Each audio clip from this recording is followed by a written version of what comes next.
Hello po Hello, mga mga kayanggaw! Welcome back po sa aming channel. At syempre, once again, kasama niyo po muli kami, ang one and only Miss Soledad. At syempre, your... Pinakapoging. Oy. Si Rindel. Ano ba talaga? Rendel po. Rendel. Yan. Sa panibagong episode na naman natin ng mga katatakutan. At syempre, may konting kiligan dito sa mga liham kay Soledad. Alright, so maraming salamat po. At bago po tayo magsimula, huwag nyo nang patagalin pa. Mag-like, comment, share, and subscribe po kayo sa video na ito. At syempre, hindi na natin patatagalin, no? Yes. Miss Soledad, umpisahan na natin ang kwento ni Franco. Dito lang sa mga liham kay Soledad.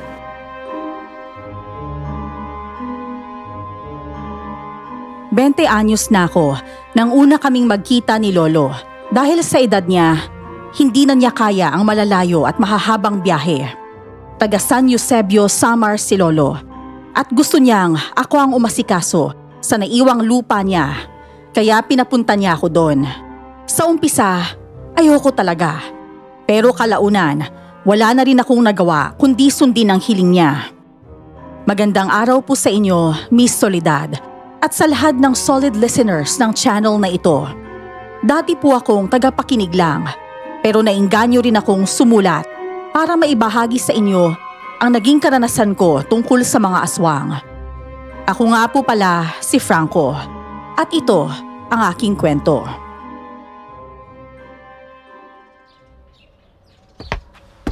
Apo, ay mag-iingat ka pagdating mo sa Samar, ha? Huwag kang basta-basta magtitiwala kahit kanino doon. At pakiusap, huwag mo sasabihin na nandun ka para sa lupa natin. Baka kung ano pang gawin sa'yo ng mga tao roon, isa pa. Abay, tandaan mo, sa Samar maraming aswang. Kaya kung may kakausapin ka, siguraduhin mong tao talaga yun at hindi aswang, ha? Eh, paano ko naman malalaman, Lo, kung aswang yun o hindi? At saka, bakit ayaw nyo ipaalam na apo nyo ko? Hindi ba mas mabuti na sabihin ko yun para hindi nila ako gawa ng masama? Basta sundin mo lang. Magpanggap ka lang na naghahanap ka lang ng trabaho. Pero ang totoo, aayusin mo ng palihim ang mga papeles ng lupa natin. Pag nabenta mo na, balik ka na kagad dito, ha? O sige po, Lo, gagawin ko po yun. Huwag mo kalimutan yung mga bilin ko sa'yo. May mga aswang talaga ron sa Samar. Sana lang hindi mo sila makasalubong. Kasi lalo silang naaakit sa mga dayo kagaya mo.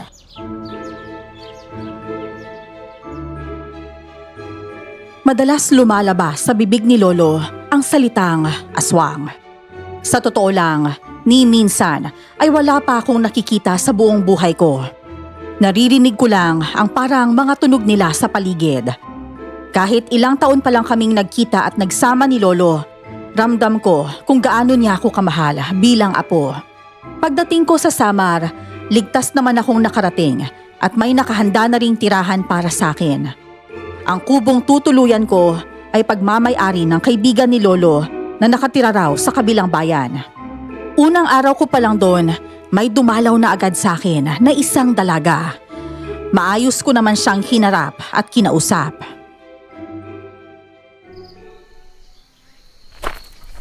Hi! Ako nga pala si Jean. Dayo rin ako dito sa baryo pero may kilala akong iilan. Ako naman si Franco. Bakit ka pala napadpad dito? May kamag-anak ka ba sa lugar na to? Wala. Dito lang kasi ako naghahanap ng murang paupahan. At saka kakilala ko yung may-ari nitong kubo. Saan ka nga pala nakatira? Magkaharap lang naman ang kubo natin eh. Ganun ba?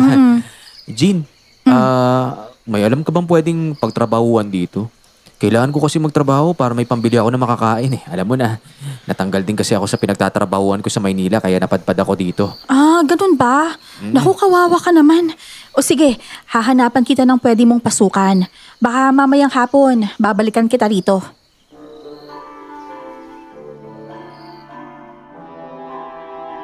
Mukha namang mabait ang dalaga, kaya ngumiti ako sa kanya. Pagkatapos noon, nag-ikot-ikot muna ako sa paligid ng tinitirhan ko. Habang naglalakad, nasalubong ko ang isang lalaking may bitbit na itim na tuta. Pagkakita sa akin ng tuta, bigla itong tumahol. Maliit ang boses, pero halatang alerto. Ito talaga alaga ko. Nangyayari talaga to palagi sa kanya kahit sino basta dayo agad-agad nagtatatahol. Ganyan naman po talaga ang mga aso. Hindi aso itong hawak ko. Si Junjun ito. Di minsan hindi ko itinuring itong aso. Para ko na siya kapatid. Ngayon lang ata kita nakita dito sa baryo. Taga saan ka? Kakalipat mo lang ba? Opo, kakalipat ko lang po. Galing po ako sa Romblon. Layo naman ang pinanggalikan mo. Ako nga pala si Mayo. Ako naman po si Franco. Ang cute naman ni Junjun. Mabalahibo at mukhang malusog. Ay, naalagaan ko tong Junjun ko ng maayos. Sige na, iyo. Mag-iingat ka dito sa amin, ha?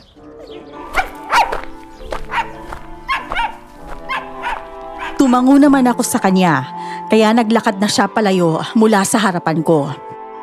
Habang nagpatuloy ako sa pag-ikot, napansin ko ang ilang taong nakatingin sa akin. Ngumiti ako para makipagkaibigan. May ilan na gumanti ng ngiti at meron ding deadma lang. Pero may mga mukha rin namang mukhang pala kaibigan.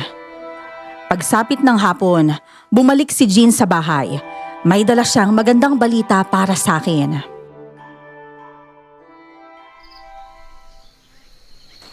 Franco, nakahanap na ako ng pwede mong pagtrabahuhan sa palengke. Okay lang ba sa'yo kahit anong trabaho? Oo naman. O basta legal walang problema sa akin. Oo naman. Sa palengke, may tindahan si Aling Wena doon. Naghahanap siya ng tindero para sa kape at tinapay. Ikaw ang nirecommend ko sa kanya. Talaga? Kung ganun, kailan ako pwede magsimula? Ikaw nang bahala kung kailan. Pero sana bukas na kaagad. Ihahati din kita doon Ay, salamat. Mabuti na lang talaga at may kapitbahay akong mabait kagaya mo, Hindi naman pala masasama mga tao dito sa baryo. Sino bang nagsabi sa'yo ng mga masasamang tao dito? Pero syempre, hindi ko rin alam kung totoo ang mga kwento kasi dayo rin lang ako kagaya mo. Matagal ka na bang lumipat dito? Mga 3 buwan na rin. Ay, ayan palang kaibigan ko dito sa baryo. Mabait din yan. Jones! Halika rito! Jane! Sino naman itong kausap mo? Siya si Franco. Bagong lipat din dito kagaya natin. Nirecommend ko siyang magtrabaho kay Aling Wena kasi ayaw mo naman, di ba? Oo nga, hello pare. Natutuwa akong makilala ka, Jones. Nasabi mo na ba sa kanya? Ang alin? Yung mga nangyayari dito tuwing gabi. Bakit? Anong nangyayari dito? Natahimik muna silang dalawa at nagkatinginan. Hinila nila ako papasok sa loob ng kubo at doon nila ikinwento ang mga kakaibang nangyayari. Ang totoo niyan, gabi-gabi ako natutulog sa kubo ni Jin Kasi tuwing gabi, may mga kakaibang nangyayari dito. May mga alulong ng aso tapos parang may halimaw na gumagala. Pero tandaan mo, huwag kang lalabas ng kubo kapag narinig mo yan Gabi-gabi talaga nangyayari yun? Oo, kapag 6:00 pa lang, nagsisimula nang gumalaw ang mga nilalang na yun.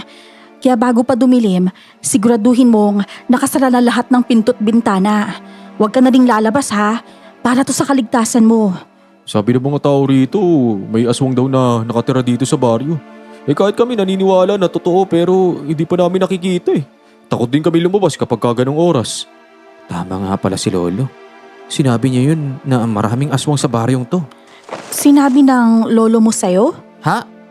Hindi. Ang ibig ko sabihin, kwento lang dati ng bata pa ako. Pero salamat sa babala ninyo. Wala nang ibang magsasabi sa'yo niyan kundi kami lang. Marami nang dayong namatay dito. May ilan pang nawala ng anak dahil lang sa aswang na yan. Napatigil ako ng ilang segundo dahil sa mga narinig ko. May kaba akong naramdaman pero sinikap kong hindi ito ipahalata sa kanila. Habang nag-uusap kami, napansin ko ang mga taong dumadaan sa labas. Bitbit ang kani-kanilang mga tuta. Pare-pareho ang itsura ng mga ito. Pumasok sa isip ko na baka ginagamit nila ang mga tuta bilang proteksyon para hindi sila lapitan ng masasamang nilalang. Dinala nila ako sa bahay nang sinasabi nilang si Aling Wena. Malaki ang bahay ng matanda at halatang may kaya talaga sa buhay. Doon ko rin nalaman na mag-isa lang pala siya. Sa itsura pa lang niya, ramdam ko na agad na may pagka-maldita siya.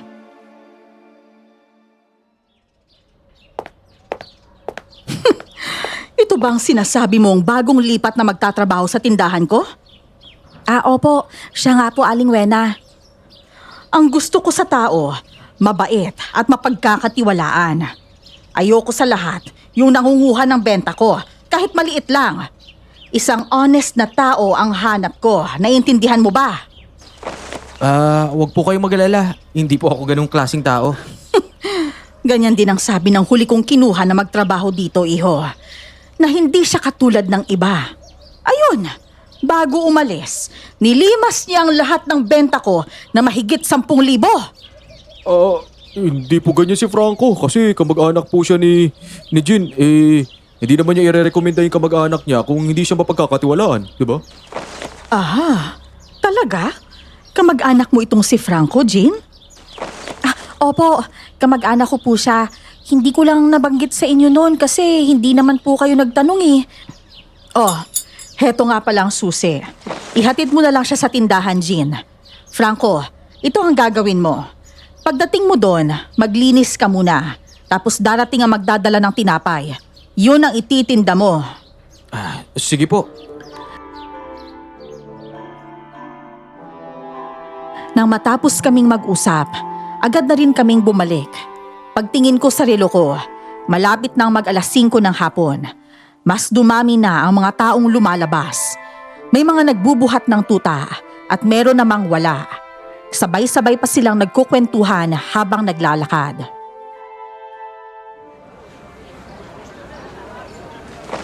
Sa ngayon, makikita mo na marami pang tao.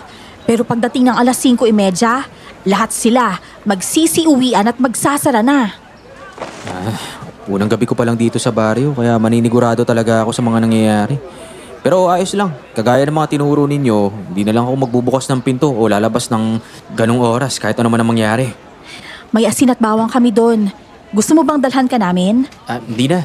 May patalim naman ako sa bahay na magagamit ko kung sakaling may mangyaring masama.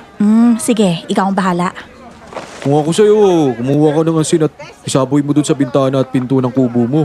Mas mabuti na yun para hindi ka malapitan ng mga masasamang nilalang. Wag na. Sa tingin ko naman, kaya ko namang makaligtas ngayong gabi. Susubukan ko lang para malaman ko kung totoo nga talaga yung sinasabi ninyo. Franco, minsan, hindi nakakabuti na sundin lang natin ang ating kuryosidad. Pagsapit ng gabi, biglang lumakas ang ihip ng hangin. Ibang klase, yung tipong nakakapagtayo ng balahibo. Tama nga sila. Pagdating ng alas 6, nagsisimula ng magparamdam ang mga masasamang nilalang. Sunod-sunod ang alulong ng mga tuta sa paligid, kasabay ng tunog ng mga uwak at kung ano-anong ibong lumilipad sa ere. Nagulat ako nang may biglang bumagsak sa bubungan ng kamalig. Hinawakan ko agad ang punyal at minatyagan ang bawat galaw ng kung anumang nasa itaas. Ilang sandali pa, naramdaman kong wala na ang nilalang doon, kaya nakahinga ako ng maluwag. Kinabukasan, ikinuwento ko kaagad kay Jean ang lahat ng nangyari habang papunta kami sa tindahan ni Aling Wena.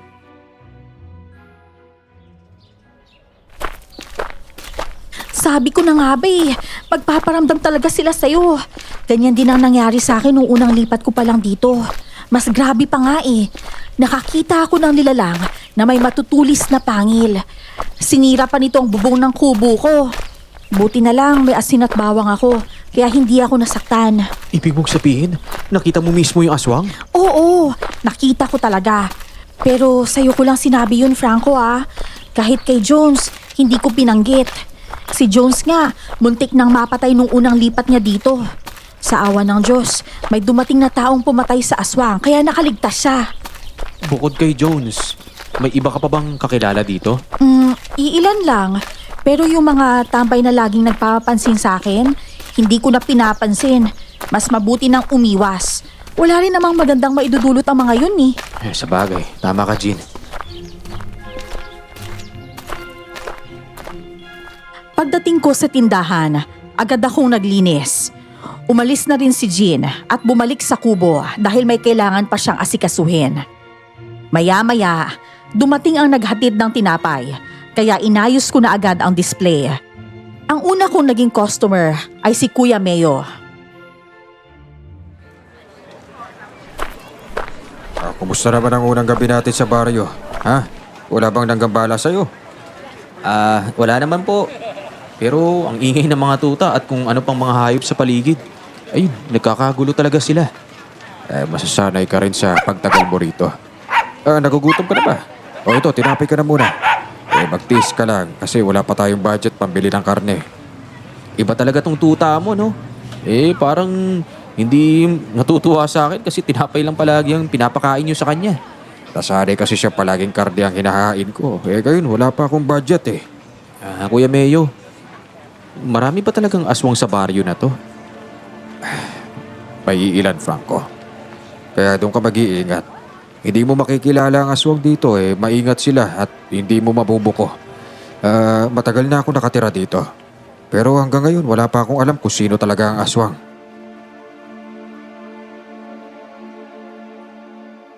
Nakaramdam ako ng kilabot.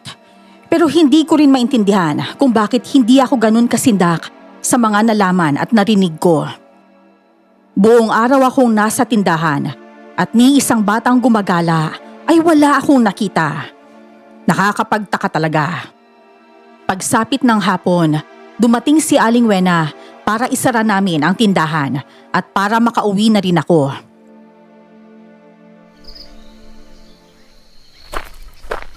Oh, Franco, kumusta naman ang unang araw mo ng trabaho?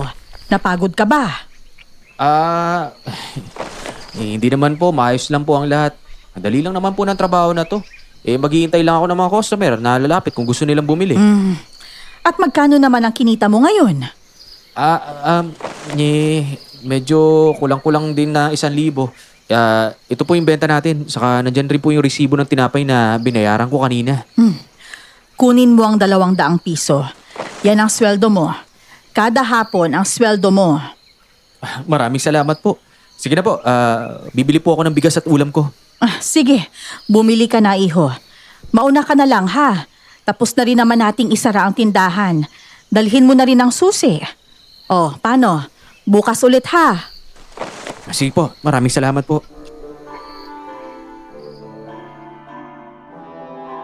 Sumakay ako ng tricycle pauwi sa Kubo ng hapon na yon.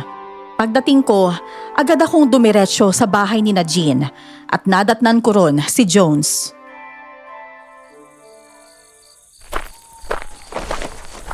Franco, ang aga naman ang uwian mo. Oo nga dumating na si Aling Wena sa tindahan niya kaya kaagad na kami nagsara. Ang maganda pa, kada hapon makukuha ko na kaagad yung sahod ko sa kanya. Di mabuti. Malaki na ang sahod mo sa kanya kung tutuusin. Libre pang pagkain mo. Binibigyan ka pa niya ng bigas na pwede mong saingin. At pwede ka ring bumili ng ulam mula sa benta niyo. Oo nga sana tuloy-tuloy na ganyan si Aling Wena para makaipon naman ako. Mabait yang si Aling Wena.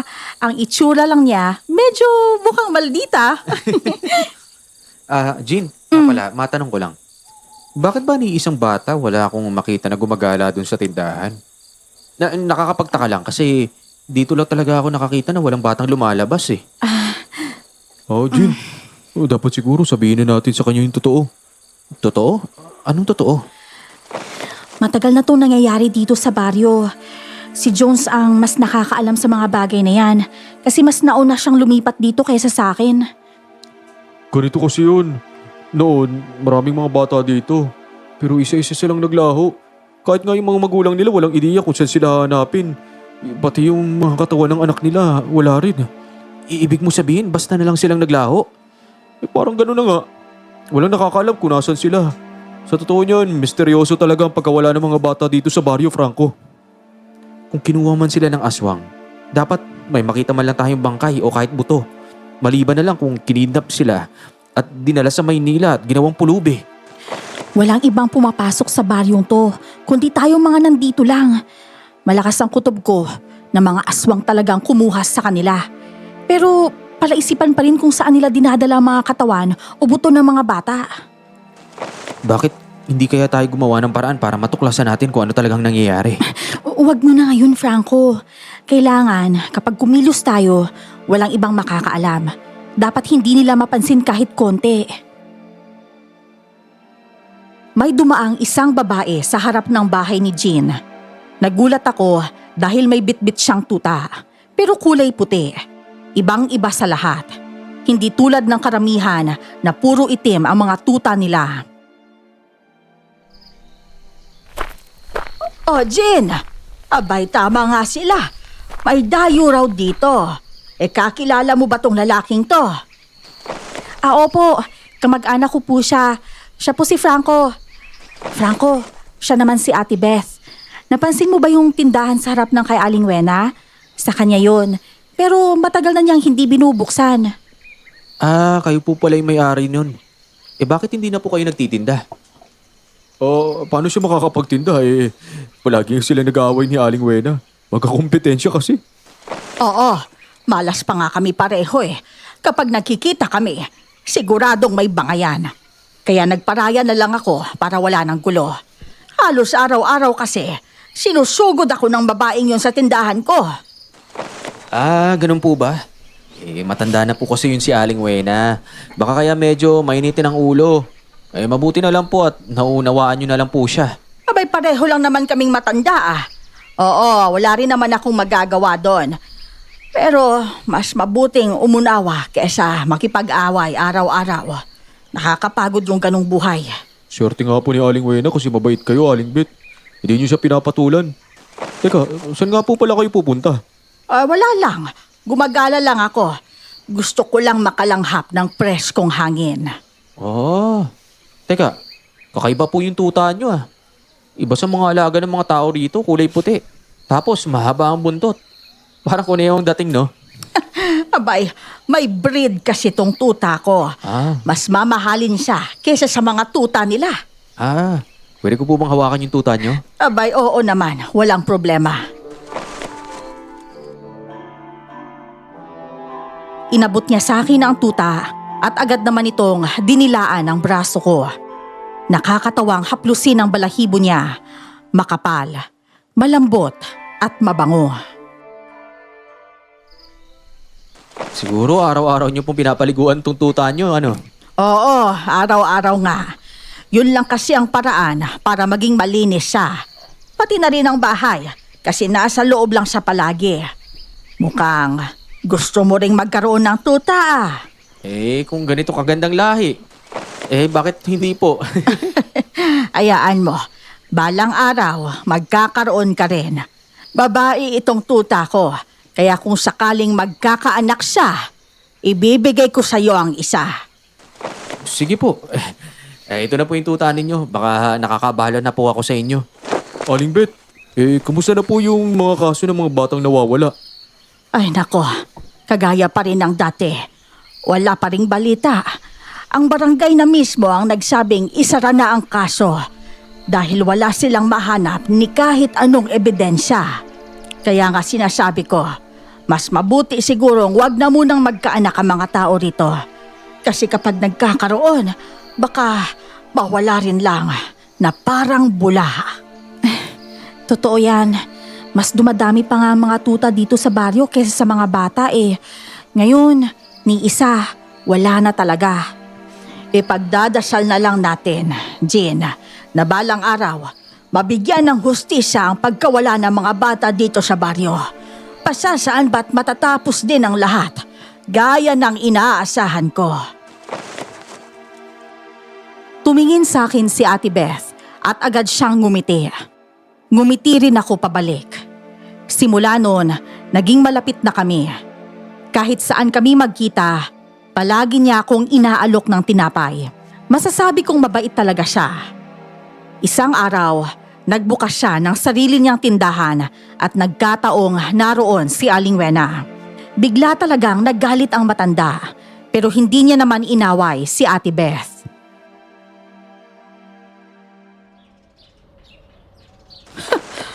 Alam mo ba yang si Beth?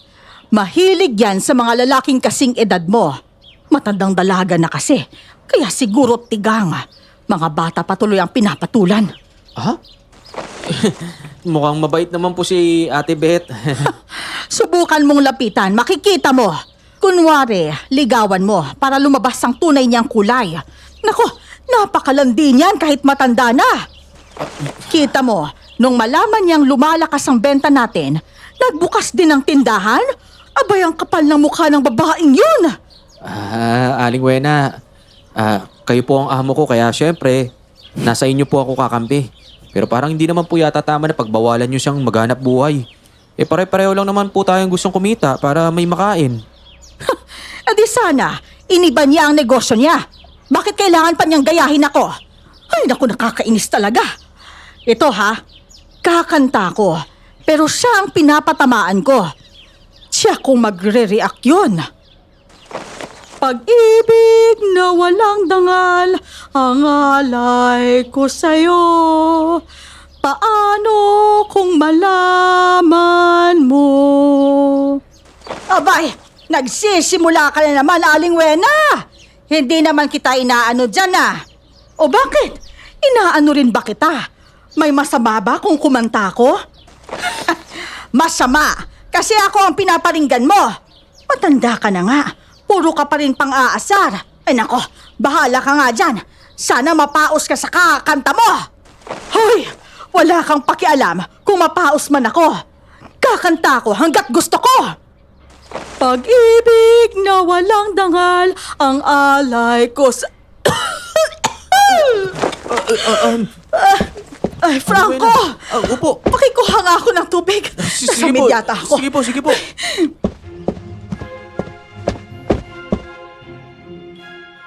Hindi ko alam kung maaawa ba ako o matatawa kay Aling Wena sa mga ginagawa niya. Agad ko naman siyang binigyan ng tubig para may maiinom siya. Napansin kong napangiti si Ate Beth habang nakatingin sa amin.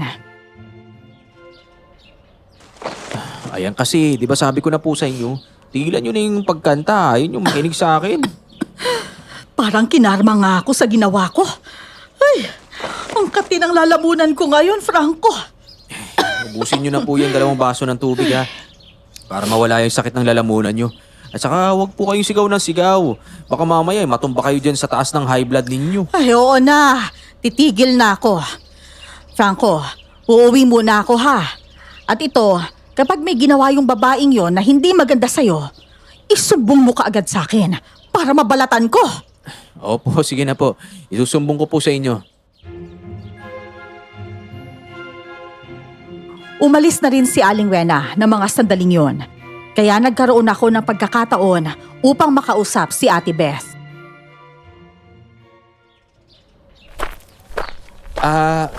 Pagpasensyahan nyo na po si Aling Wena ha. Abay, oo naman. Kung hindi lang siguro mahaba ang pasensya ko sa babaeng yon, baka kanina ko pa siya binigwasan nitong makapal na tuwalyang hawak ko. Hindi ko nga alam kung matatawa ba ako o maaawa sa kanya. Napaos bigla kakakanta. Makulit din po kasi yun eh. Kaya nga minsan, iniinis ko na lang para tumigil siya. Pero ikaw ha, mag-iingat ka palagi dito, Franco. Hindi mo pa masyadong kilala ang mga tao rito.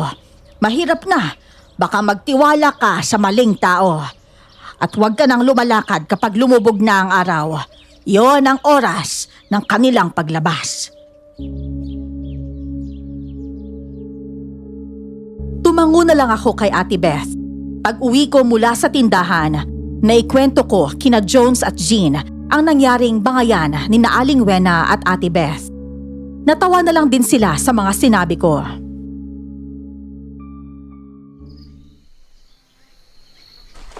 Sabi ni Ate Beth, kapag lumubog na raw yung araw, huwag na raw akong lumabas.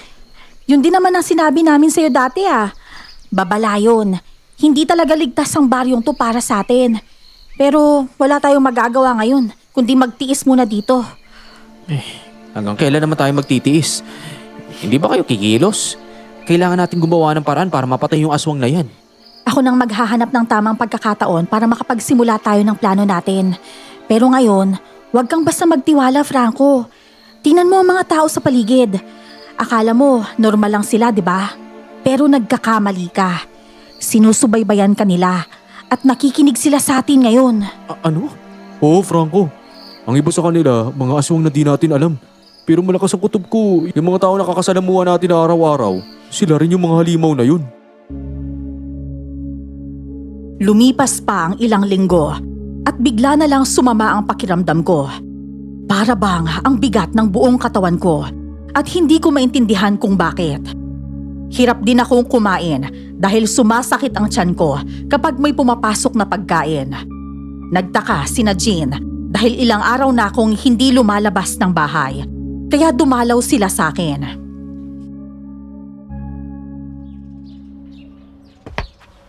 Napano ka ba, Franco? Ay, marami kasi kaming ginawa ni John sa bukid, kaya hindi ka namin nadalaw. Akala ko, maayos ka lang na nagtatrabaho kay Aling Wena. Kung hindi pa siya dumating sa bahay kanina para tanungin kung nasan ka, hindi pa namin malalaman na may nangyari na pala sa'yo. Ilang araw na rin kasi masama ang pakiramdam ko. Parang lahat ng laman ko sa katawan ko masakit eh. Hindi na ako makapunta sa inyo kasi iniisip ko gagaling din naman ako pero hindi eh. Habang tumatagal parang mas gusto ko na lang humiga palagi. Baka nilalagnat ka lang, Franco. Ganyan kasi kapag tinatamaan ng lagnat, diba? Sumasakit ang mga kasukasuan at nawawalan ng gana. Hindi naman ako nilalagnat. Basta masama lang talaga yung pakiramdam ko. Pero huwag kayong mag-alala, ayos lang naman ako. Baka bukas o sa makalawa, gumaling na rin naman ako eh. Paano kaya yan? Sabihin ko na lang kaya muna kay Aling Wena na hindi ka makakapasok. Oo, sige. Pasabi na lang ha. Pasabi na lang sa kanya kung ano yung kalagayan ko. Sige, magpahinga ka na muna. Bibili ako ng gamot para sa'yo sa tindahan. Oh, sige, samahan na lang kita, Jean, ha?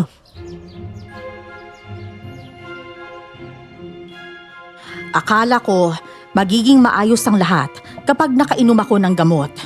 Pero hindi pala. Lalo pang bumigay ang katawan ko matapos ang ilang linggong halos wala akong ganang kumain. Gusto ko sanang pumunta sa simbahan para magdasal. Oo, pwede ko namang gawin yun sa bahay. Pero iba pa rin kapag nasa loob ka ng simbahan. Bahay yon ng Diyos.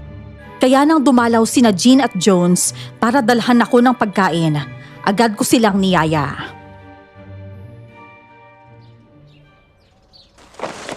Ngayon na ba tayo pupunta o bukas na lang ng umaga? Ang tindi ng sikat ng araw, halos masusunog yung balat ko. Oo nga, bukas na lang tayo pumunta ng simbahan. Mas ligtas din pag may araw. Masama pa rin bang pakiramdam mo, Franco? Oo, iniisip ko nga baka natipuhan ako ng aswang kaya ako nagkakaganto. Sa tingin ko, tama ang hinala mo. Ikaw rin kasi, di ka nakikinig. Sinabihan ka na naming magsaboy ng asin at bawang sa bintana at pintuan, pero ayaw mo.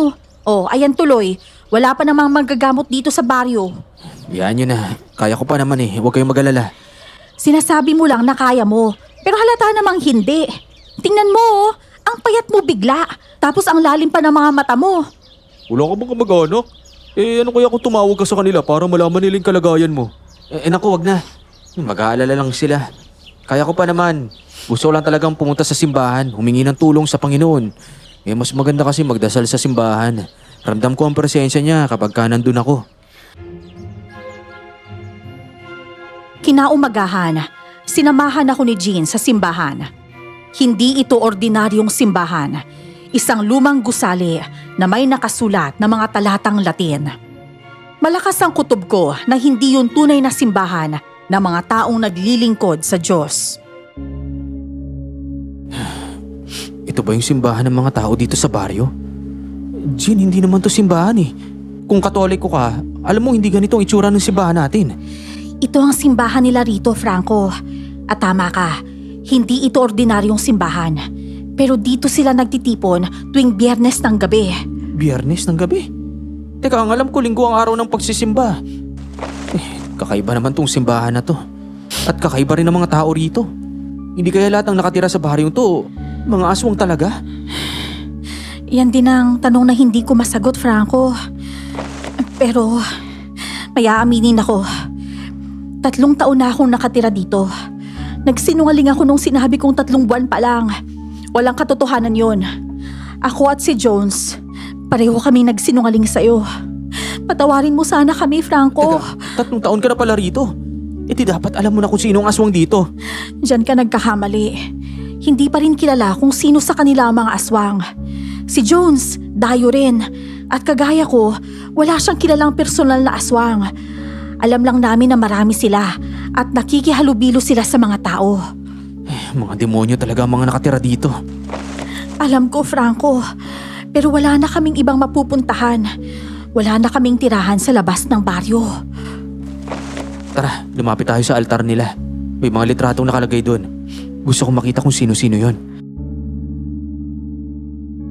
Sumunod naman sa akin si Jean habang tinitingnan ko ang mga litrato. May ilang mukha kong nakilala, mga taong nakikita at nakakasalamuha ko na. Isa na rito si Ate Beth. Nagtaka ako dahil halos hindi nagbago ang itsura niya mula sa litrato hanggang sa kasalukuyan. Kung hindi ako nagkakamali, matagal na talagang kinuha ang mga litratong to, Jean. Oo, 2 dekada na ang tanda ng mga yan. Pero teka, bakit nandito si Ate Beth? Saka, parang aswang din ang babaeng yun ah. Tignan mo, yung itsura niya dito. Parehong-pareho hanggang ngayon. Walang kahit anong pinagbago. Maraming aswang sa baryong to, Franco. Pero hindi nila kami ginagalaw dahil may kasunduan kami sa kanila. Kasunduan? Anong klaseng kasunduan yan, Jean? Hindi ko pwedeng sabihin ng buo eh. Pero sapat nang malaman mo na hindi kami aswang kagaya nila. Ang tawag sa mga aswang dito sa baryo ay mga aswang na tiyuan. Aswang na tiyuan? Ano namang uri yun? Napapansin mo naman siguro, halos lahat ng tao dito may alagang tuta, di ba? Ang mga aswang na tiyuan ay yung mga aswang na may mga alagang tuta. Pero hindi ibig sabihin lahat ng may tuta ay aswang, ha? Ginugulo lang nila ang mga tao, lalo na yung mga manggagamot na pumupunta rito para mahirapan silang malaman kung sino talaga ang tunay na halimaw. Pinilit kong ipaliwanag ni Jean sa akin ang tungkol sa kanilang kasunduan sa aswang, pero ayaw niyang ipaalam. Doon ko naisip na si Ate Beth pala ang isa sa mga aswang na tiyuan. Ang mga tuta ay hindi lang basta alaga. Sila pala ang mga bantay ng mga aswang. Kung ganon, paano natin malalaman kung sino ang aswang at sino ang tao? Ganong pareho silang nag-aalaga ng mga tuta. Kagaya ng sinabi ko, ginagawa nila yon para malito ang utak ng mga tao. Si Ate Beth, siya lang ang makakatulong sa atin para malaman kung sino pang iba pang mga aswang. Alangan namang hihingi tayo ng tulong kay Ate Beth. At ano bang magagawa natin laban sa mga aswang, ha? Wala. Malalakas sila at marami. Di magtutulungan tayo. Hindi makakalaya ang baryong to kung walang kikilos. Hindi ako natatakot sa kanila. Nung una, oo, aaminin ko natatakot ako. Pero ngayon, lalaban na ako. Lalo na't may dala akong patalim para sa kanila. Patalim? Para saan? Para sa mga aswang. Binigay yun ni nanay bago siya namatay. Sabi niya, gawa raw yun sa babaylan at pwede kong gamitin laban sa mga halibaw para maprotektahan ang sarili ko. Itinago yun ng lolo ko kasi yun ang habilin ng nanay ko. Sa tingin mo ba, kayang patayin ng patalim mo ang aswang? Oo naman. Bakit wala ka matiwala sa akin? Marunong ako makipaglaban. Bata pa lang ako, tinuruan ako ng tatay ko na magkarate. Kung ganun, anong plano mo? Di susugurin natin si Ate Beth mamayang gabi. Isasama natin si Jones. Magdala kayo ng mga asin at bawang at ako nang bahala sa pagtututok sa kanila. Pagka-uwi ko sa bahay, agad kong nilinisan ang aking punyal. Isang espadang gawa sa medalyon ng mga babaylan. Kumikinang ito tuwing naiilawan. Napagtanto ko na tama lang na pinadala ko ni Lolo sa baryong to. Hindi para asikasuhin ang kanyang lupa, kundi para iligtas ang baryo mula sa pananakop ng mga aswang na tiyuan. Pagsapit ng gabi, dumating sina Jean at Jones sa bahay. Bitbit ang tigda-2 plastik na may laman na asin at bawang. Handa na ba kayong dalawa? Hindi ako handa pero wala naman kami magagawa eh. Hindi ko naman kayo pwedeng pabayaan. Lalo na't sasama si Jean. Hindi ko alam kung ano mangyayari sa atin ngayong gabi. Pero ayun nga pala, nabuhos kami ni Jean ng asin at bawang sa katawan namin para siguradong hindi kami malalapitan ng aswang. Kakaiba talaga yung punyal mo, Franco. Kumikinang pa sa sinag ng buwan. Oo, di ba sabi ko naman sa'yo, gawa ito ng isang babaylan. Tingnan ko lang kung hindi maputol ang mga ulo ng aswang na yan kapag nataga ng espadang gintukong to. Basta, ipinagkakatiwala ko sa iyo ang buhay namin ha. Kung wala ka, hindi rin naman namin magagawa ni Jean to. Oo nga. Sa totoo lang, takot na takot ako ngayon. Pero nilalakasan ko ang loob ko kasi nandito kayong dalawa. Alam kong hindi niyo ako pababayaan. Hindi ko rin alam kung saan ko hinuhugot ang lakas kong to. Pero isa lang ang sigurado ako. Gusto ko tong tapusin. Gusto kong mapatay ang mga aswang na yan. Kaya tara na, sugurin na natin si Ate Beth ngayong gabi. Tara na. Sana lang talaga walang aswang na makaalam sa gagawin natin. Nagsimula na kaming maglakad papunta sa bahay ni Ate Beth. Pero bigla kaming napatigil nang may isang tuta ang humarang sa daan. Mapupula ang mga mata nito. Matutulis ang mga ngipin at parang handang umatake kahit anong oras. Hinanda ko agad ang espada ko para tagain ito. Pero maya-maya lang, nagsilabasan pa ang iba pang mga tuta sa paligid. Hindi lang isa, kundi napakarami nila. Hindi! Nakabantay sila sa atin, Franco! Sabuyin nyo na kasi at bawal yung mga halimaw na yan. Bilisan nyo! Sige, ako na bahala. Ako na gagawa. Ah! Lumalakas ang alulong nila! Siguradong maririnig sila ng mga aswang na nag-aalaga sa kanila. Hanapin natin sila. Huwag kayong matakot. Franco, masisira ang kasunduan namin sa mga aswang kapag tumuloy tayo. Ang mabuti pa, umatras muna tayo. Natatakot na talaga ako eh. Yung mga tuta, umaalulong na. Ibig sabihin, tinatawag na nila ang mga amo nila. Bakit ba kayo natatakot? Nandito naman ako. Hindi ko kayo pababayaan. Poprotektahan ko kayong dalawa. Eh, di mo kasi kami naunawaan, Franco. Sumama kami kasi akala namin walang makakaalam sa plano natin pero ngayon halata na. Minamanmanan ka na nila mula pa kanina. Kapag hindi ka umatras, Franco, iiwan ka namin dito. Ayoko pang mamatay. Bakas ang takot sa boses ni Jean. Kaya nakaramdam ako ng awa sa kanya, pati na kay Jones. Ako naman, kahit konting kaba, ay wala akong naramdaman. Parang bigla akong tumapang, dala ng matinding kagustuhang mailigtas ang baryo. Bumalik na tayo, Franco. Sige na. Sa susunod na lang tayo sumalakay sa bahay ni Ate Beth kapag mas ligtas na. Oo nga, Franco. Parang awa mo na, umuwi na muna tayo. Oo na, sige na, babalik na tayo. Tara, bilisan natin. Bago pa dumating yung mga aswang na nag-aalaga sa kanila. Ay, salamat. Salamat at nakinig ka rin. Tara na, bilisan nyo na. Sige. Ngayon lang ito nangyari. Hindi tayo hinahabol ng mga tutang yun. Dati lahat ng mga taong dumadaan sa kalsada, pinapatay nila at pinapakain sa mga amo nilang aswang. Baka natakot sila dun sa dalamong punyal, Franco. Baka nga. Sumama kayo sa bahay ko. May papakita ko sa inyo. Mga gamit to na iniwan ng nanay ko. Baka makakatulong yun laban sa mga aswang. Sumama naman sila sa bahay ng mga oras na yon. Dahil hindi kami sinundan ng mga halimaw, inisip kong ligtas na kami. Binuksan ko ang bag na palagi kong dala para ipakita sa kanila ang langis. Isa pang ibinigay ni nanay na panlaban sa mga aswang.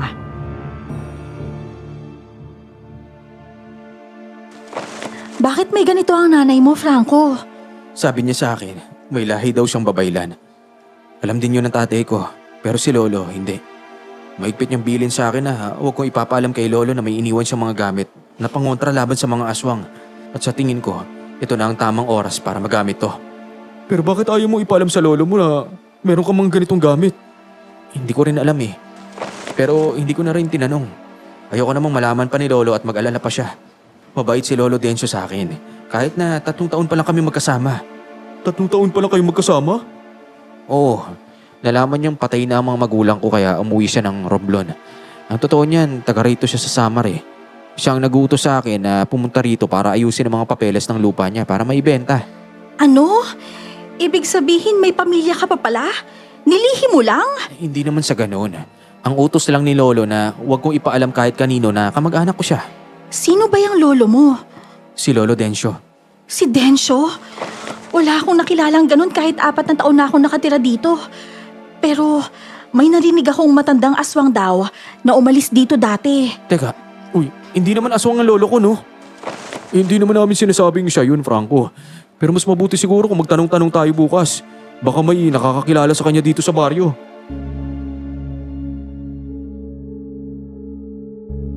Habang nag-uusap kami, biglang may tumalon sa bubong ng bahay ko. Nagulat kaming 3, kaya agad kong hinanda ang espada ko. Sina Jean at Jones naman ay mabilis na nagsidukot ng asin at bawang mula sa mga plastik na dala nila. Handang ipanaboy kung sakaling may aswang na pumasok.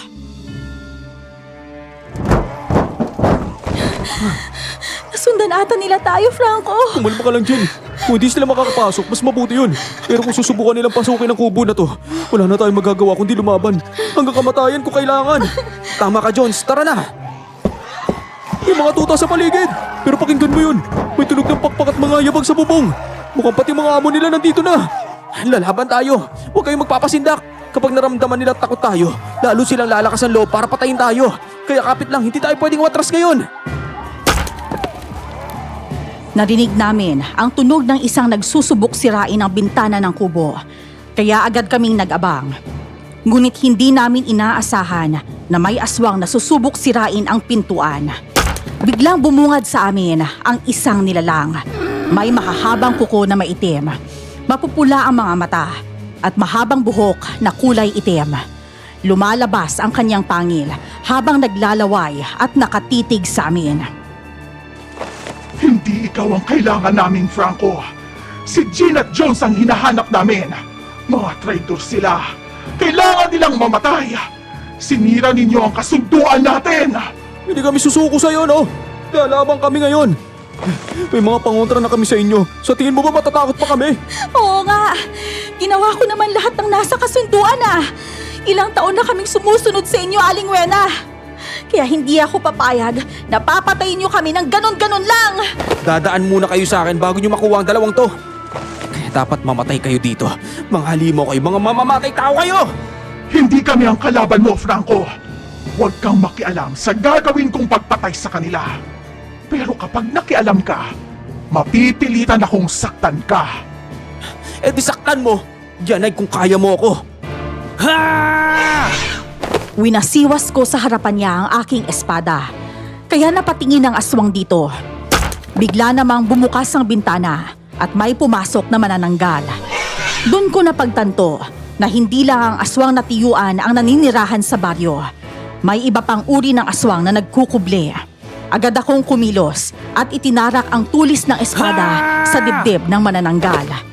Tinamaan ko ito ng diretsyo. Kaya biglang nasunog at natunaw ang katawan nito. Hindi! Yung pinakapaborito kong alipin, pinaslang mo! Lalong papatayin kita kapag lumapit ka! Ano? Utusan na niyo yung mga tuta niya para matake. Yung langis, iandaan ninyo! Ibubuhos nyo yan sa mga tuta kapag lumapit sila! Sige, pero uunahin kong isabo itong asin at bawang na dala ko.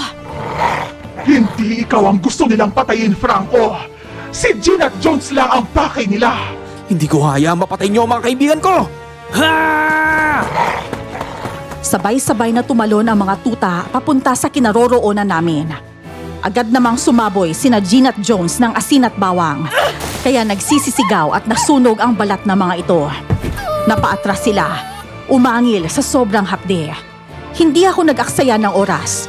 Tinataga ko agad ang mga tuta hanggang sa matunaw sila at maging abo.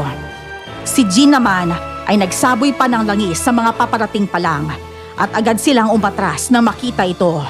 Parang may sariling utak ang mga nilalang na yon. Hindi pa tayo tapos. Babalikan ko kayong dalawa! Kagaya ng sinabi ko, hindi mo sila magagalaw hanggat nandito ako.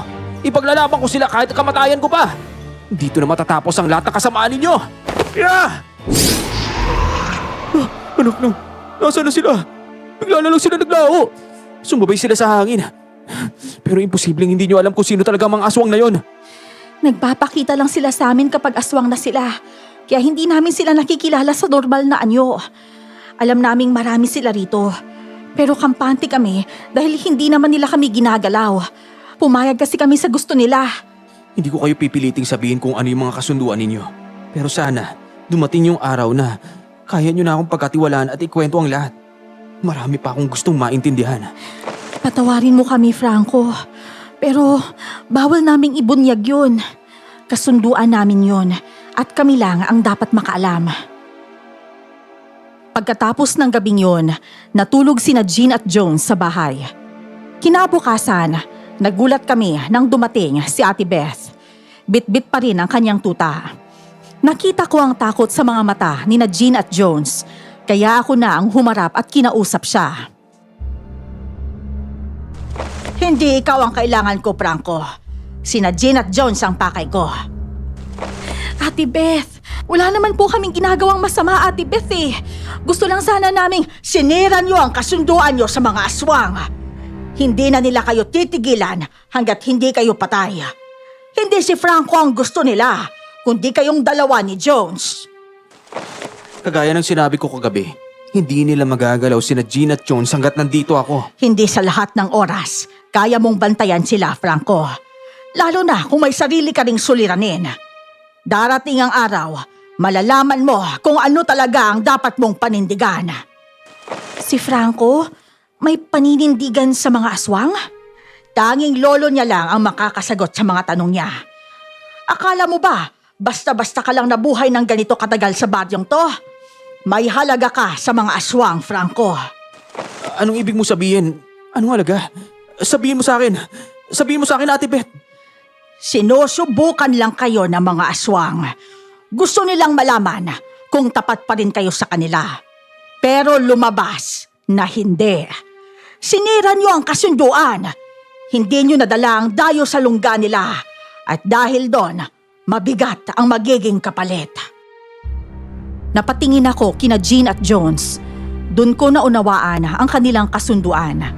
Dalhin ang mga dayo sa mga aswang. Ngayon ko rin naintindihan kung bakit lumapit si Jean sa akin simula pa lang. Yun pala ang kanyang tungkulin. Nung una, gusto ko naman talagang dalhin si Franco sa kuta ng mga aswang eh. Pero nagbago ang isip ko na makilala ko siya. Mabuti siyang tao, Ate Beth. Nakokonsensya na ako sa mga ginagawa ko. Matagal ko nang dinadala ang mga tao sa kanila para may makain sila. Ako rin. Napag-usapan na namin to ni Jean. Pagod na rin kaming sumunod sa mga gusto ng mga aswang na yan. At kung hindi ako nagkakamali, isa ka rin sa kanila, Ate Beth. Tama si Jones. Isa ka rin sa kanila, Ate Beth. Dahil kung hindi mo mapapanatiling bata ang mukha mo. Eh paano kung tapusin kaya kita ngayon? Huwag, Franco! Sa tingin ko, wala naman talagang balak si Ate Beth na saktan tayo. Pagsisisihan mo yan, Franco, kapag pinatay mo ko. Itaga mo yan sa bato. Kailangan ka ng mga aswang na tiyuan. At kahit anong gawin mo, hindi mo matatakasan kung ano ang nakatadhana para sa'yo. Napaisip ako sa sinasabi ni Ate Beth. Agad din siyang umalis matapos pagsabihan sina Jones at Jean. Namumutla ang dalawa sa sobrang kaba. Pero pinagsikapan kong palakasin ang kanilang loob. Kahit gaano pa karami ang mga aswang na yan, mauubos din sila basta may pangontra tayo. Kung mamamatay tayo, mamamatay din ako. Yan ang sumpa ko sa inyong dalawa.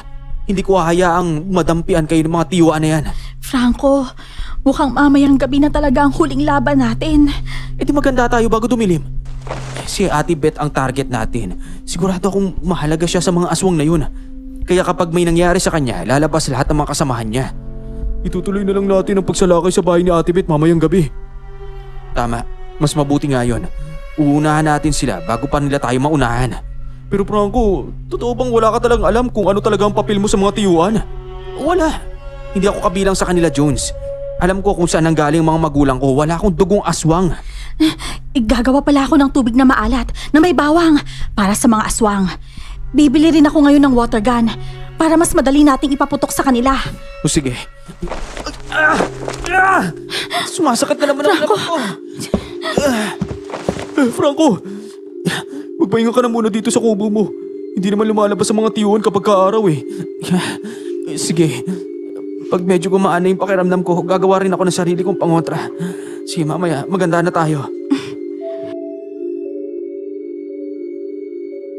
Nagmadali silang dalawa na umalis upang bumili ng mga pangontra sa tindahan at iba pang maaaring gamitin.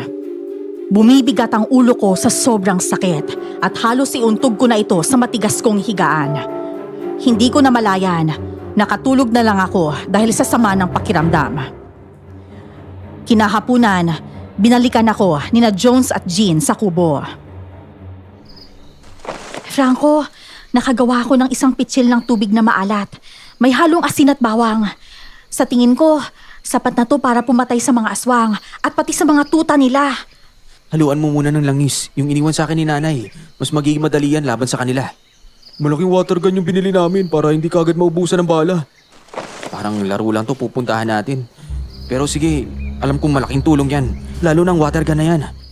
Laban kung laban, Franco. Kung totoo nga gusto nila kaming patayin, lalaban ako mamaya nang walang takot. Patawarin niyo ako Kung dahil sa akin nasirang kasunduan niyo sa mga aswang, pinili niyong huwag akong dalhin sa kuta nila. Sa totoo lang, kahit dinala ka namin doon, sa tingin ko, hindi ka pa rin nila sasaktan. Hindi ko makalimutan yung sinabi ni Ate Beth na may tungkulin ka raw sa mga aswang. Kapag natapos tong laban na to at buhay pa ako, tatanungin ko si Lolo kung ano ba talaga ang tinutukoy ni Ate Beth. Sumapit na ang gabing pinakahihintay namin. Naghanda kami upang salakayin ang bahay ni Ate Beth para kapag lumabas siya, sabay na rin naming harapin ang mga aswang na tiyuan. Ngunit napakatahimik ng paligid. Malaya kaming nakarating sa bahay ni Ate Beth at nabuksan ko pa ang pintuan. Nadatnan namin siya na nakaupo sa sofa. Hinahaplos ang ulo ng kanyang tuta. Inaasahan ko talaga na darating kayo ngayong gabi. Gusto niyo ba akong patayin? Oo, para lumabas na mga aswang na tiyuan. Lalabas talaga sila para patayin sina Jones at Jean. Matagal ko nang itinakwil ang kasamaan, pero hindi pa rin nila ako iniwan. Dati akong aswang na tiyuan, pero naputol ang sumpa nang pinagamot ako ng albularyo. Akala ko magiging normal ang buhay ko, pero nagkamali ako. Nang mawala ang aking pagkaaswang, inalipin nila ako. Huwag mo muna kaming ilinlangin. Kahit anong sabihin mo, hindi kami maniniwala sa'yo. Hindi ka mag-aalaga ng mga tutang yan kung hindi ka mismo isang tiyuan. Ang tuta kong to, ginagamit ko sana para bantayan ang mga bata sa baryo. Pero natakot na ang mga tao, kaya hindi na sila nagkaanak. Wala nang bata, dahil kinakain ng mga tuta ang mga bata at ang kanilang kaluluwa ay pumapasok sa katawan ng mga tuta. Ano po, Ate Beth? Tama ang narinig mo, Jen. Kaya hindi mo mahahanap ang mga katawan nila. Pati ang mga buto, kinakain din. Napaka-imposible, hindi ba? Paano ka ba nalulunok ng mga tuta ang mga buto? May kakayahan silang hindi ninyo alam. Ako'y tagahatid lang ng balita sa kanila. At yon ang kasunduan ko para hindi nila ako patayin. Bakit naman kami maniniwala sa sinasabi mo? Dahil alam ko kung sino talaga ang mga tiyuan dito sa atin. Nagkatinginan kaming tatlo ng mga sandaling yun. Sinubukan ni Jones na gamitin ang water gun kay Ate Beth. Pero nang mabasa siya ng tubig, wala man lang nangyari. Kalmado pa rin ang babae. Hinahaplos ang ulo ng kanyang tuta habang nakatingin sa kisame. Huwag niyo nang ubusin ang mga pangontra niyo sa akin. Kapag dumating sila, baka wala na kayo maipanglaban. Hindi ako ang kaaway dito. Pero oo, ako ang lumalabas na kontrabida dahil tinanggap ko ang mga utos ng mga aswang na tiyuan. Sabihin mo, saan ba talaga nagmula ang mga tiyuan na yan? Tinatawag silang aswang na tiyuan dahil nag-aalaga sila ng tuta. Ang salitang tiyo ay mula sa waray. Ibig sabihin, mga tuta. Kaya sino mang may alagang tuta o tiyo, aswang yon. Wala ni isang normal na tao ang pwedeng mag-alaga ng tuta o aswang. Pero ayon sa alam ko, may mga nagpapanggap lang na aswang para maprotektahan yung mga tunay. Diyan ka nagkakamali, Jen. Isa ka nga sa mga nalinlang nila. Sabihin mo na kasi, Ate Beth, sino sa amin sa tatlo ang may dugong tiyuan? Walang iba kundi si Lolo Denso mo, Franco. Nang sinabi niya yon, parang nanigas ang buong katawan ko. Hindi ako makapag-isip na maayos at halos hindi matanggap ang katotohanan. Sa loob ng 3 taon, ni minsan ay hindi ko naisip na isa siyang aswang, kahit na magkakasama kami sa iisang bubong. Bawiin mo yung sinabi mo! Hindi totoo yan! Yan ang katotohanan, Franco. Bakit? Hindi mo ba kayang tanggapin, ha? Hindi mo matanggap na may dugong tiyuan ka rin. May dahilan kung bakit ka pinadala rito ng lolo mo. Akala mo ba hindi kita kilala? Lahat ng aswang dito, alam na apo ka ni Mang Densyo. Hindi totoo yan! Hindi ako halimaw! Wala akong dugong aswang. Babailan ng nanay ko. Imposible ang sinasabi mo! Wala ako sa posisyon para magsalita.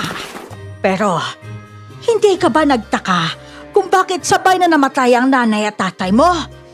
Ang lolo mo ang may gawa nun, Franco. Alam niyang ikaw ang susunod sa yapak niya. Kaya kahit anong gawin mo, hindi ka makakataka sa tadhana mo. Gusto mo pa talaga kaming pag-awayin ng lolo ko, ha? Hindi ako naniniwala sa'yo. Papatayin kita, babae ka! Ha!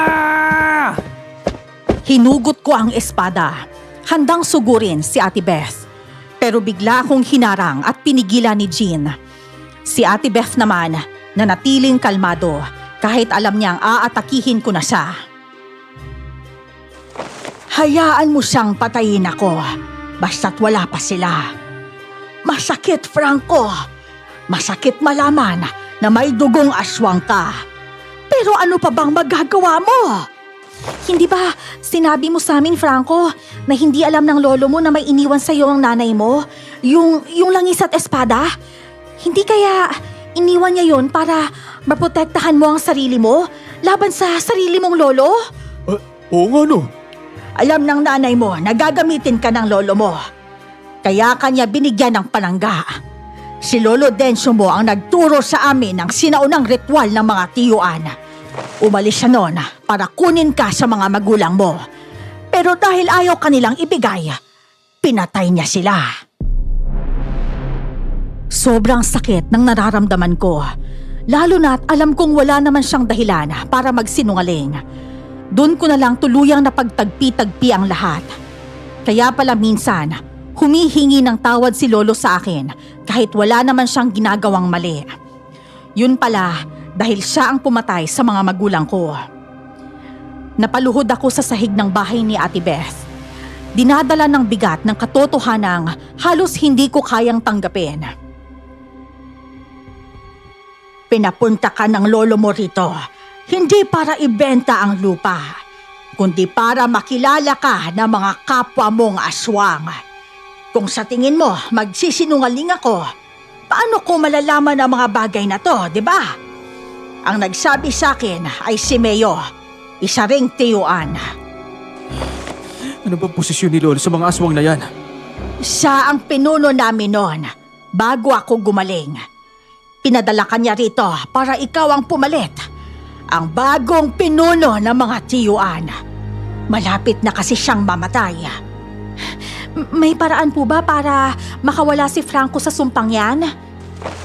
Kapag nagawa niyang patayin ang lolo niya, mawawala ang sumpa ng pagiging pinuno. Pero hindi na natin mabubura sa dugo niya ang pagiging tiyuan. Sabi ko na nga ba, hindi ko matatanggap ang pagiging aswang ko. Paano yun? Kakain ka rin ng tao kagaya nila? Nabitawan ko ang espada dahil wala na akong mapaglagyan ng sakit na nararamdaman ko. Napaiyak na lang ako nang wala sa oras. Dahil ngayon, alam ko na, isa rin pala ako sa mga halimaw na gusto kong patayin. Franco, hindi ka pa naman lubos na aswang. At kung sakaling maging isa ka man, huwag ka na lang kakain ng tao. Malapit na sila. Paparating na ang mga tiyuan. Darating sila para sambahin ka, Franco. Pero sina Jean at Jones, gagawin nilang alay sa mga ninuno natin. Kung si Ate Beth nga nagawang mawala sa pagkaaswang niya, kaya mo rin yun.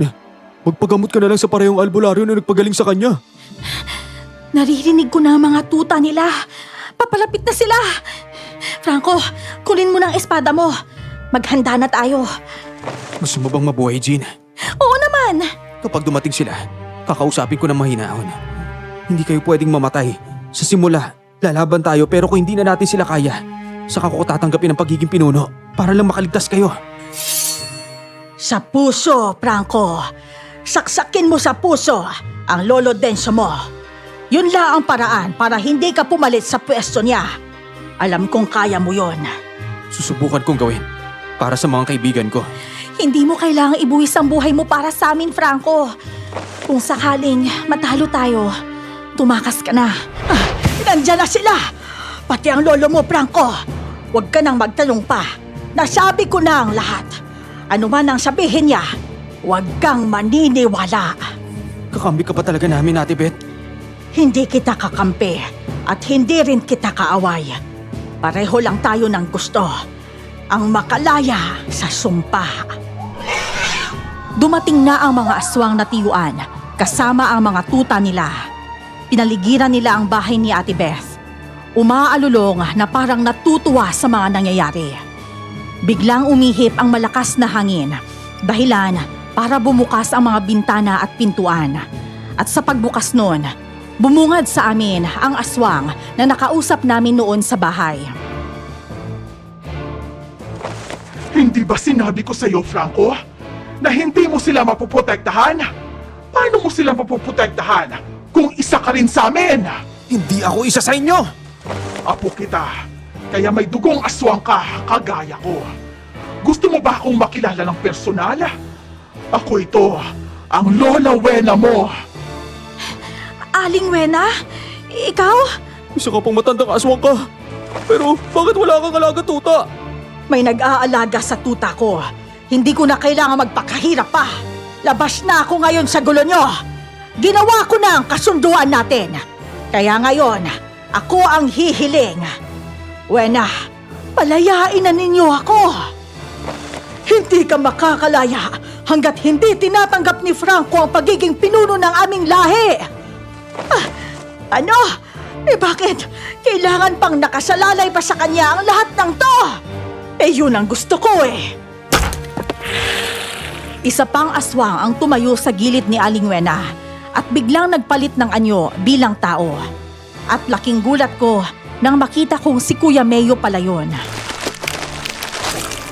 Nagpapanggap pa kayong nag-aaway. Yun naman pala. Alam ninyo ang mga sikreto ninyo sa isa't isa. Huwag kang mag-alala, Apo. Hindi ka namin pinaglaruan.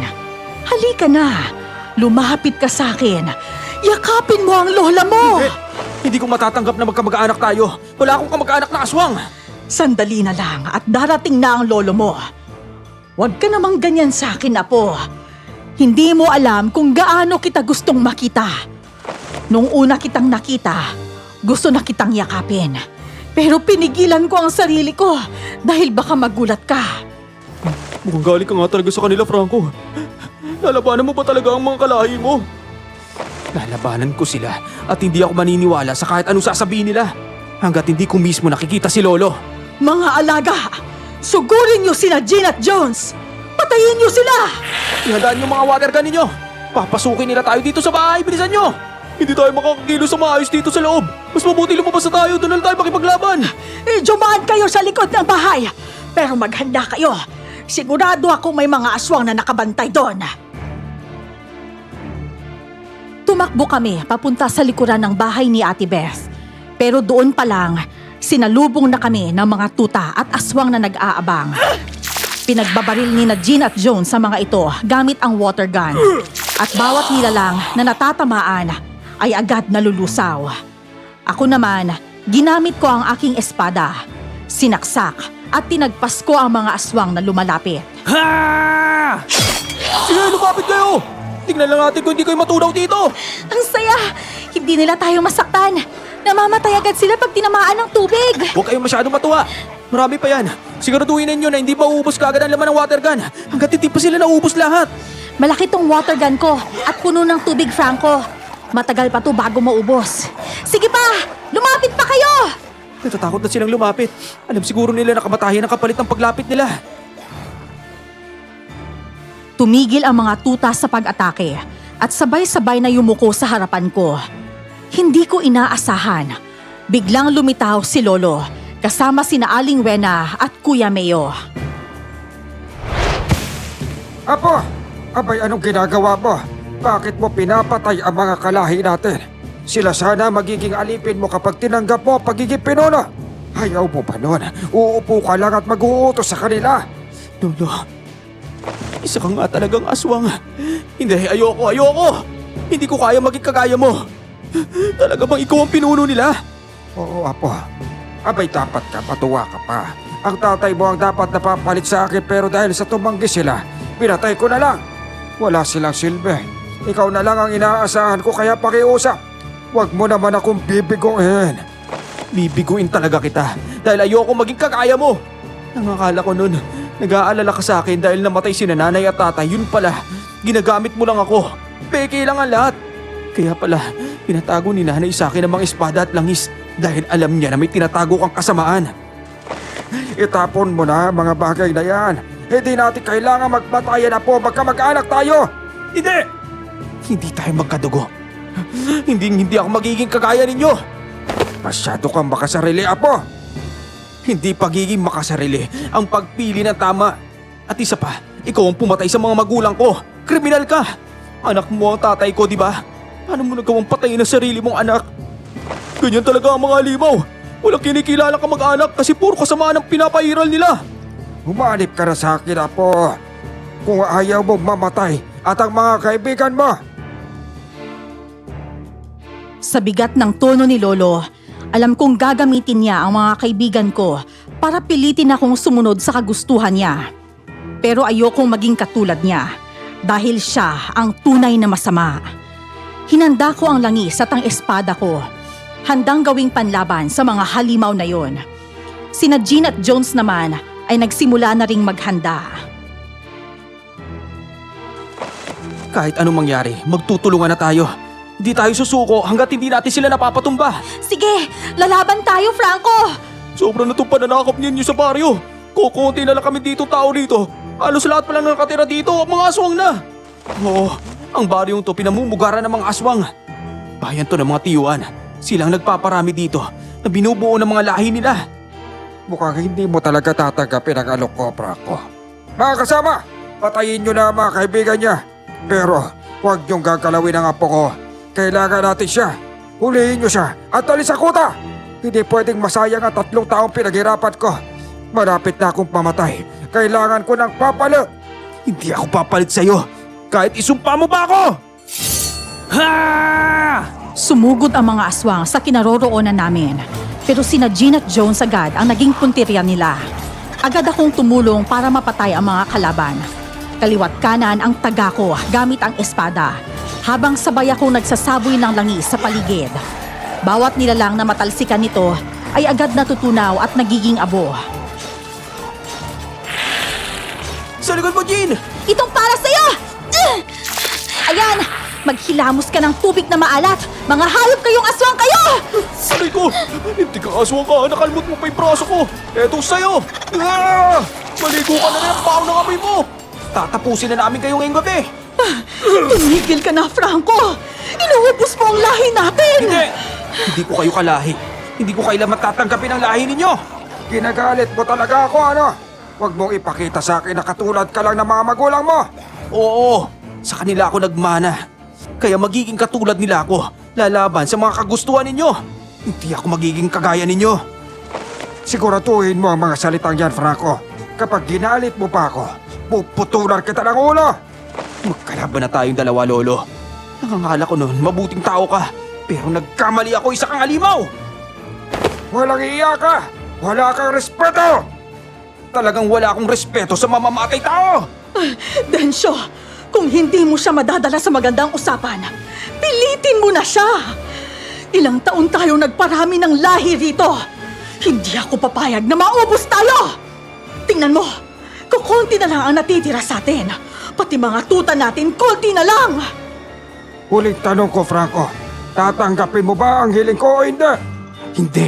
At kahit anong mangyari, hindi ako magiging katulad ninyo. Pagkasabi ko noon, bigla siyang nag-anyong aswang at sumalakay sa akin. Hindi ko napaghandaan ang bilis ng galaw niya. Nakalmot niya ako sa dibdib at napahampas ako sa sementadong sahig ng bahay ni Ate Beth. Nabitawan ko ang espada at ang bote ng langis na hawak ko. Gumulong ang mga yon sa lupa. Masyado mong ginagaya ang mga magulang mo. Kaya may galit ka sa akin. Mas mabuti pang patayin mo na lang ako kaysa maging kagaya mo. Sa dugo ko lang dumadaloy ang pagiging aswang. Pero hindi ko yan uugaliin. Layuan mo na ang kaibigan ko! Eto sa'yo! Ah! Hayop ka! Nakikisali ka ba talaga, ha? Hindi ko hayaan na mapatay mo ang kaibigan ko! Kung gano'n, uunahin na kita! Sinugod ni Lolo si Jones at agad niya itong sinakal. Kinalmot niya si Jones, saka binuhat at ibinato sa damuhan. Nagpagulong-gulong si Jones sa lupa at nabitawan ang mga pangontrang hawak niya. Pero hindi pa nakontento si Lolo. Muli niyang sinugod si Jones at buong lakas na pinagkakakalmot sa iba't ibang parte ng katawan nito. Sa paligid, narinig ko ang mga tuta na umaalulong at mabilis na nagsitakbuhan papunta kay Jones para kagatin siya. Agad akong bumangon. Pinulot ang bote ng langis at binuhos yun sa palad ko. Hinagisan ko ang mga nilalang. Kasama na rin si Lolo. Napaangil siya sa sobrang hapde. Hayop ka talagang bata ka! Pinapainit mo ang ulo ko! Papatayin na lang natin si Franco. Lalo na't wala na siyang silbi sa ating lahi. Kagaya ng sinabi ko, mas mabuti pang patayin mo na lang ako kaysa maging pinuno ng mga laing aswang kagaya ninyo! Kung ganon, tatapusin na kita. Nandito lang ako, Franco! Hindi kita pababayaan na mapatay ng mga kalahi mong aswang! Akala nyo talaga mananalo na kayo, ano? Wala ni isa sa inyo ang may alam sa pakikipaglaban! Puisit kang aswang ka! Papatay kita kalimaw! Hindi kita mapapatawad sa ginawa mo sa akin! Sinira mo ang magandang balat ko dahil sa mga kuko mo! Maganda pala! Puro ko galit, wala namang maganda sa'yo! Ganun pala ah! Tara na, kukunti na lang sila, kaya makakaya na natin sila ubusin! Sumabay sa pagsalakay ang mga alipin ng aswang, kasama ang kanilang pinuno. Kahit sugatan na kami, buong tapang pa rin kaming lumaban. Sina Lolo Densyo at Aling Wena mismo ang humarap sa akin. Ginamit ko ang espada ko para saksakin sila. Pero sinasangga nila ito gamit ang mahahaba at matutulis nilang mga kuko. Mahina ka, Franco. Kaya kung ako sa iyo ay baguhin mo ng isip ko. Sumuko ka na at maging pinuno ng mga aso na tiwan! Hindi ako susuko! Ang tigas talaga ng ulo mo. Kung ganon, tatapusin na kita. Gamitin na natin ang huling pwersa natin para mapatay sila tatlo! Wala na kayong kalahi, tignan ninyo! Malinis ng paligid, kayong dalawa na lang ang natitira! Marami pa akong pangontra rito! Sakto lang to para sa inyo! Sinabuyan sila ni Jean at Jones ng asin at bawang. Tapos, ginamitan pa ng water gun para mabasa ng maalat na tubig. Napasigaw sila sa sobrang hapde. Kaya doon ako nakahanap ng tiyempo para umatake. Sinaksak ko muna si Aling Wena sa dibdib. Tapos, si Lolo Densyo naman ang sinunod ko. Tumagas ang itim na dugo mula sa kanila. At unti-unti kong nakita kung paano nagiging abo ang kanilang mga katawan. Kahit mapatay mo kami, hindi ka makakatakas sa dugong tiyuan na dumadalay sa'yo. Habang buhay mong dadalhin yan, Franco. Habang buhay! Sa dugo ko lang nananalaytay ang pagkaaswang ninyo. Pero kahit kailan, hindi ako kakain ng tao. At yan ang tatandaan ninyo!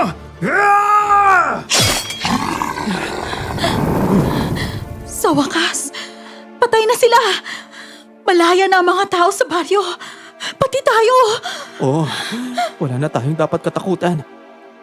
Tama, sa wakas malayo na tayo, pati na rin ang buong baryo! Sa wakas, wala na ang mga aswang. Wala na akong dapat katakutan. Wala nang mag-uutos sa akin. Salamat sa inyo. At patawarin niyo ko sa lahat ng nagawa ko. Tapos na po yun, Ate Beth. Nanalo na tayo sa laban. Ituturo ko sa iyo ang mga lupa ng lolo mo. Walang ibang magmamana nun kundi ikaw. Pero tandaan mo, lahat ng yon, ninakaw niya sa mga taong walang kalaban-laban. Ibabalik natin sa mga tao ang mga lupang yon. Dito na ako mamumuhay, lalo na ngayon. Nandito ang mga kaibigan ko. Labis ang saya ng mga tao sa baryo nang magtagumpay kaming mapatay ang mga aswang. Nagpasalamat sila sa amin at inalok pa kami ng gantimpala. Mga lupain bilang pasasalamat. Pero hindi namin yun tinanggap. Ilang araw ang lumipas. Ibinalik ko sa mga tao ang lupaing ninakaw noon ni Lolo. malawak pa rin ang natira sa akin. At yun ang mamanahin ko. Franco, ang lawak pala ng lupa ng lolo mo, no? Mukhang dito ka na talaga yayaman ah. Yayaman agad. Hindi ba pwedeng guminhawa lang muna? Gusto ko lang tumira dito kasi napalapit na ako sa inyo ni Jones. Alam ko, inuupahan niyo lang yung lupang tinitiran niyo, di ba? Lumipat na lang kayo rito. Magkakasama tayo magtatrabaho sa bukid. Totoo ba yan, Franco? Oo naman. Alam mo, walang dahilan para hindi ko kayo tulungan. Ay, si Ate Beth nga pala. Umalis na siya, Franco. Pauwi na siya sa pamilya niya sa Leyte. Pinapasabi niya sa akin na salamat daw sa lahat. Excited na raw siyang makauwi kaya hindi na siya nakapagpaalam. Di bale. Ang mahalaga, makikita na niya ulit ang pamilya niya, di ba? Bukas sa bukas, magpapabayanihan ako. Tutulungan akong buhatin ng mga tao yung buong bahay ko para papunta dito. Sa akin rin. Pagkatapos sa kanya, ako naman ang susunod. Ang saya, no? Nakakatulong tayo sa isa't isa. Sana nga lang, hindi ako maging halimaw kagaya nila. Hindi yan mangyayari, Franco. Dahil alam ko na mas malakas sa'yo ang kabutihan kesa sa kadiliman. Natahimik at naging malaya ang mga tao sa baryo dahil sa pagkawala ng mga aswang. Nasaktan man ako sa pagkawala ni Lolo, alam kong may dahilan ang lahat ng nangyari. Kagaya nga ng pinag-usapan namin noon ni Lolo, nagkunwari akong walang kakilala para makapasok bilang tindero sa baryo. Dito nagsimula ang lahat at dito ko rin natuklasan ang mga lihim ng mga tao sa aming lugar. Sa kasalukuyan, meron na kaming sariling pamilya at mga kaibigan. At ang aming mga anak ay naging malapit din sa isa't isa. Hanggang dito na lang po ang aking kwento. Maraming salamat at more power sa inyong channel.